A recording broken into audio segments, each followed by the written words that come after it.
Hello guys, मेरा नाम है रवि और स्टडी ग्लो में आपका बहुत बहुत स्वागत है। दोस्तों, आज हम बात करेंगे गुड्डू मुस्लिम के बारे में, जिसका नाम लेते ही अतीक अहमद की हत्या कर दी गई।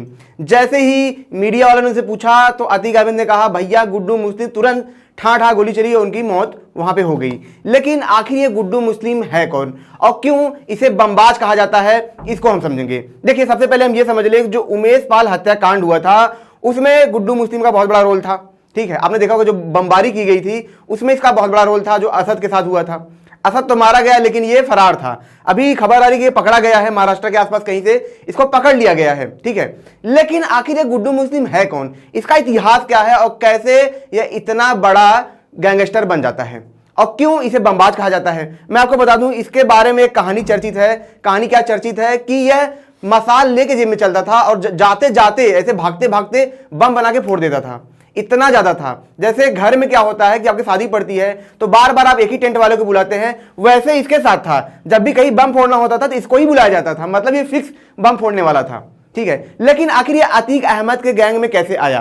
क्यों कहा जा रहा था कि ये अपना कर्ज उतार रहा था और उमेश पाल हत्याकांड में इसने शामिल होकर अपना कर्ज उतार लिया था? आखिर वो कर्ज क्या था, इसको हम समझते हैं। देखिए, हुआ क्या था दोस्तों कि इसके ऊपर लगभग 2.5 लाख का क्या था, इनाम था, इसको पकड़ने का इनाम था। अब क्या होता है कि अतीक अहमद के गैंग में शामिल हो जाता है, वहां पे काम करने लगता है।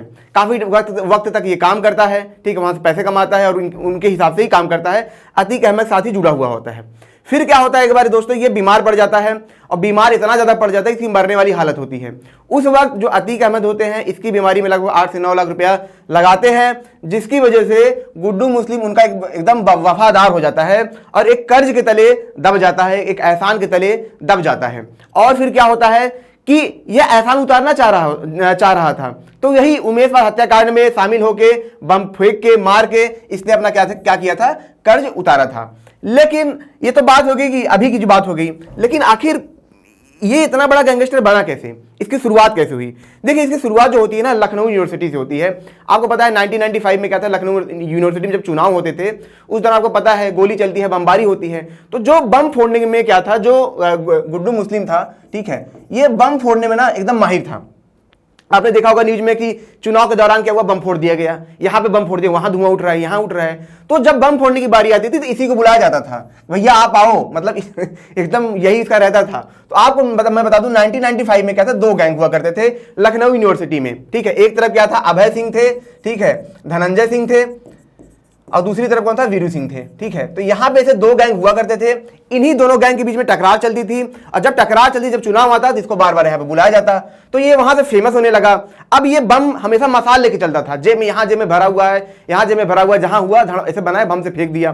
तो ये तो बात होगी, यहां से शुरुआत थी। अब होता क्या है कि 1998 में दोस्तों मैं आपको बता दूं कि एसटीएफ का संगठित किया जाता है, किस लिए, श्री प्रकाश शुक्ला को मारने के लिए। क्योंकि उस वक्त जो श्री प्रकाश शुक्ला थे वो काफी बड़े गैंगस्टर निकल के आ रहे थे, उभर के आ रहे थे, काफी जगह इन्होंने कांड किया था।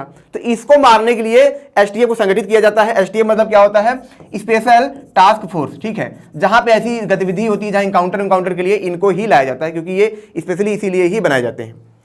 अब क्या होता है कि पीडब्ल्यूडी के एक वरिष्ठ अधिकारी होते हैं, उनका नाम क्या होता है, सत्येंद्र सिंह होता है।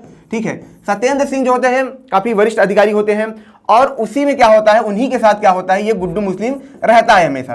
अब आगे 2 गाड़ियां से जाती है।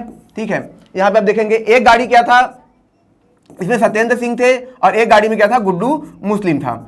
अब क्या होता है, आगे से जो गाड़ी आती है श्री प्रकाश शुक्ला की गाड़ी आती है और ये क्या करते हैं, इन पे अटैक कर देते हैं और AK-47 से, ठीक है, AK-47 से सत्येंद्र सिंह को मार दिया जाता है। मैं आपको बता दूं कि AK-47 भी पहली बार श्री प्रकाश शुक्ला के ही दौर में आया था, मतलब इन्होंने ही लाया था, इसीलिए बहुत बड़े इनको क्या बोला जाता था, गैंगस्टर बोला जाता था। यहां तक कि बहुत माना जाना, यूपी का डॉन इनको बोला जाता था। जैसे दाऊद है वैसे यूपी का डॉन श्री प्रकाश शुक्ला को बोला जाता था।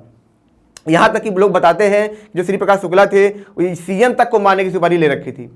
अब क्या होता है कि यहां पे जो श्री प्रकाश शुक्ला की गाड़ी आती है, इन पे अटैक होता है। यहां से गुड्डू मुस्लिम झांक इनको देखता है और ये इनको देखते हैं और गुड्डू मुस्लिम वहां से क्या होता है, भाग जाता है। अब गुड्डू मुस्लिम भाग जाता है, लेकिन अब गुड्डू मुस्लिम दिमाग में होता है कि मैं ये बदला लेके रहूंगा, मैं श्री प्रकाश शुक्ला को मारूंगा, मैं बदला लेके रहूंगा। तो क्या होता है कि उसी दौरान लगभग 5 साल तक क्या होता है, ठीक है, 5 साल तक ये लगातार उनके पीछे पड़ा रहता है, खोजबीन करता रहता है। दूसरी तरफ जो एसटीएफ होती है वो भी श्री प्रकाश शुक्ला के पीछे पड़ी होती है, वो भी मारना चाह रही होती है।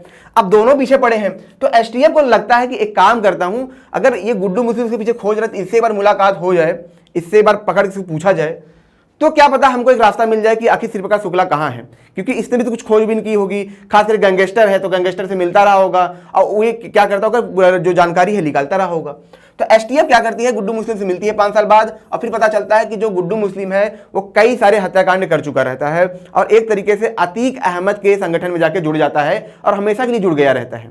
वहां पे जो एसटीएफ होती है इससे बहुत सारी जानकारी लेती है, ठीक है, बहुत सारी जानकारी मिलती है। गुड्डू मुस्लिम ये भी बताता है कि मैंने काफ़ी साल तक बहुत सारे कांड किए हैं, बहुत सारे अपराध किए हैं, ठीक है, उसके बाद मैं यहाँ पे हूँ, इनके साथ काम कर रहा हूँ।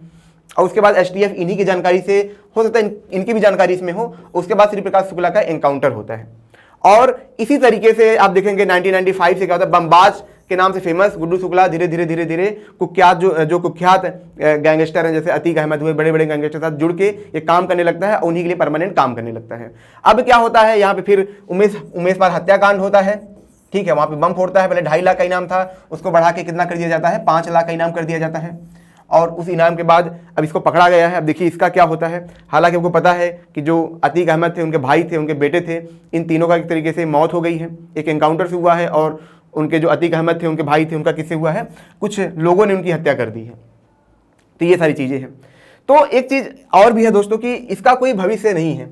कभी कभी जब लोग स्कूल कॉलेज में होते हैं तो बहुत इन्फ्लुएंस होते हैं चीज़ों से, ठीक है, जैसे मिर्ज़ापुर सीरीज है, इन्फ्लुएंस होते हैं, गुड्डू भैया की तरह करना है। जो असद था वो भी गुड्डू भैया से इन्फ्लुएंस था, वो भी उनकी तरह बनना चाह रहा था, लेकिन उसका नतीजा है यही दिखा है कि ख़त्म हो गए हैं। तो आप कोशिश करिए इन सब चीज़ों से दूर रहिए, इनसे इन्फ्लुएंस ना हो जाइए, एक अच्छी चीज़ें नहीं है, इनका अंत हमेशा ही बुरा रहा है, हमेशा ही। अगर आपका कोई छोटा भाई है, कोई आपका घर में कोई छोटा है, तो उनको ये सब चीज़ें देखने ही ना दें, ठीक है, खासकर न्यूज़ भी ना देखने दें, क्योंकि जिस तरीके से लाइव शूट हुआ था तो ये सब चीज़ें उनको ना देखने दें। यहाँ पे दोस्तों पब्लिक स्पीकिंग के बारे में हम बात करेंगे। हमारे कोर्स लॉन्च हुआ है, जो मयूरिका दास है, ये खुद एक साइकोलॉजिस्ट है, बहुत अच्छी साइकोलॉजिस्ट है। इनका एक कोर्स है जिसमें ये क्या करेंगे, आपको पब्लिक स्पीकिंग करना सिखाएंगे। क्योंकि एक सिंपल सी बात है, अगर आपको पब्लिक स्पीकिंग नहीं आती है, आप जिंदगी में कुछ नहीं कर सकते, कुछ नहीं कर सकते हैं। आपको हर जगह बातें करनी है, हर जगह जाके लोगों को कन्विंस करना है, ठीक है। तो कन्विंस करना आपको आना चाहिए, पब्लिक स्पीकिंग आना चाहिए, वरना फिर आप अपने गर्लफ्रेंड का हाथ उसके पापा से मांगने जाएंगे और वो भी नहीं मांग पाएंगे। तो ये लेक्चर आपको अच्छा लगा हो तो लाइक करें, कमेंट करें, शेयर जरूर करें। मिलते हैं नेक्स्ट लेक्चर में। Thank you so much.